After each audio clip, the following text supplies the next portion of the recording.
Hey, what's going on, guys? So I wanted to make this quick tutorial before I got too far. So today we're installing the Synergy panhard bar, track bar, or whatever you want to call it for our front axle. I have an 05 Dodge 2500. It's a pretty simple install, but there was a couple little pieces of information that would have helped me do this a little faster. So I figured I would share them to you guys. Alright, so I think it's different on the 3500s. I'll show you guys the manual in a second here, but there were like different sizes, so I don't know if different trucks had different sizes or if it's more like a 3500 versus 2500 thing. I don't know. I have a 2500. So on both sides, on the axle side and the frame side, which is how the manual refers to the different sides, on the bolt head you have an 18 millimeter.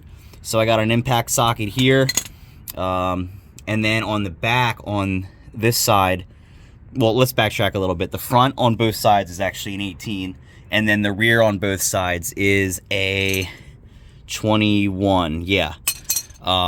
So on the axle side, which is your passenger side, there's this weird thing. So I don't know what this was before I removed it, but basically it looks like the nut is actually part of this little piece here. And the reason it looks like this is there is literally no room. Like here, I'll look underneath here. It's behind the steering shock. And it's kind of like up in... See, I don't even think you can see it on this angle. Well, I guess all you would see is a hole technically because it's removed. But basically, it's behind this guy right here. So your only real option to put that there, this is going to be important for reassembly, is you basically lift it up there and you kind of hold it with your hand.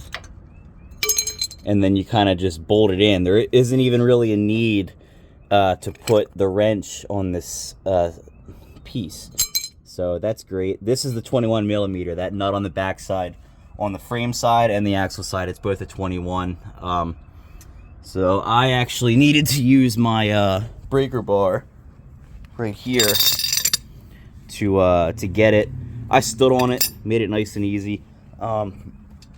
If you guys pretty much lock your wheel to the right, you're gonna have an easier time accessing those bolts, because if you don't, your links are gonna be in the way here, your steering links. So that's why that is. With the wheels straight, this is basically like right in the way of that. So just something to consider. I didn't find it necessary to move the steering again to do the frame. So kind of whatever works for you, but cutting it to the right while putting the thing on the ground made that easy. Probably not the worst idea to put a jack stand under the frame.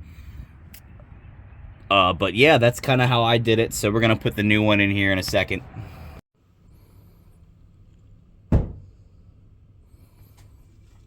Alright, so I don't think I need to really sell you guys on why one's better than the other, but I think the Synergy unit has poly bushings, and like these ones were so bad, like you can actually tell that they were shaking in the truck, because look how clean that part looks. Like you can tell it was just going like this, and that's exactly what it was doing. I wish I got that on video, but it was making a nice clunk around turns. Kind of like slower turns, I guess, and like especially when parking, and it was just so bad. Mine was bad to the point where the steering actually isn't tracking straight. I looked at kind of the other steering components just to make sure that, like, you know, something else wasn't wrong too, and I'm pretty sure this is gonna be the last thing my truck needs to get it nice and straight. So the kit actually suggests you reuse your stock hardware. I don't like how the way these look, but I would like to point out that they are grade 10.9 factory from Dodge. So at least these are good bolts, even though they're not looking so great. So at the absolute least here, I'm going to wire brush these and clean them up. Alright, so I actually had a hell of a time getting this new piece in here. I particularly had an issue on the axle side. This didn't even want to slide in.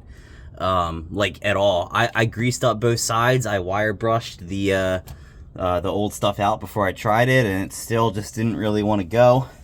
I'm still kind of tightening this up, but I just wanted to show you guys progress here before I button this up. I did measure this, and it was fortunately the truck didn't really move, so it was in the same spot that the old one was in. I measured it from the center of each hole, so that was good. I'm gonna tighten this thing last here, and yeah, then we should be back on the road here.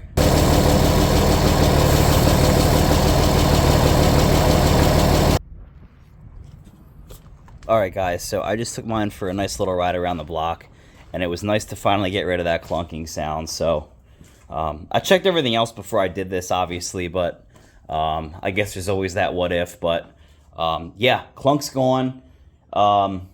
My truck pulls a little to the left now. Not pulls, but like the steering needs to be adjusted. So you guys might have to fine tune it a little bit to get it perfect the way it was. Hey, so I'm coming at you from probably an hour in the future, and I just wanted to kind of wrap up that whole process. So first of all, I really don't like their aluminum collar that they have.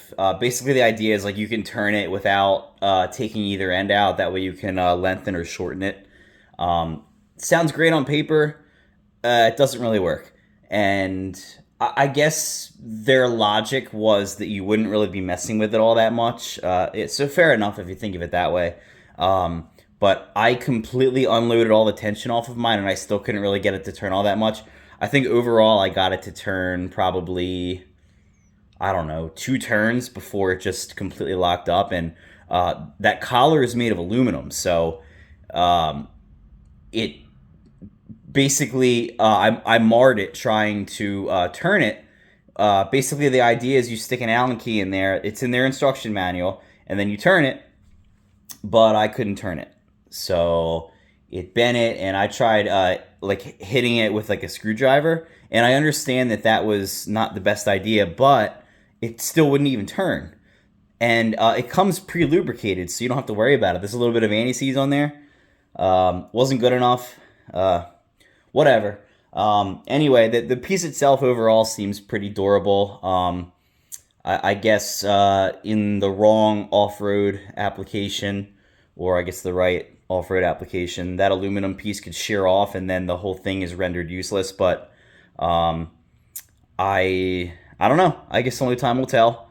But for now, the clunk is gone, and I got to go get my truck aligned. So make sure you guys do that. That way you don't wear your tires out faster than you have to. I don't think technically it would wear out the tires faster because of the way the dragline works, but whatever. Align your trucks. Don't say I didn't tell you. And thanks for watching.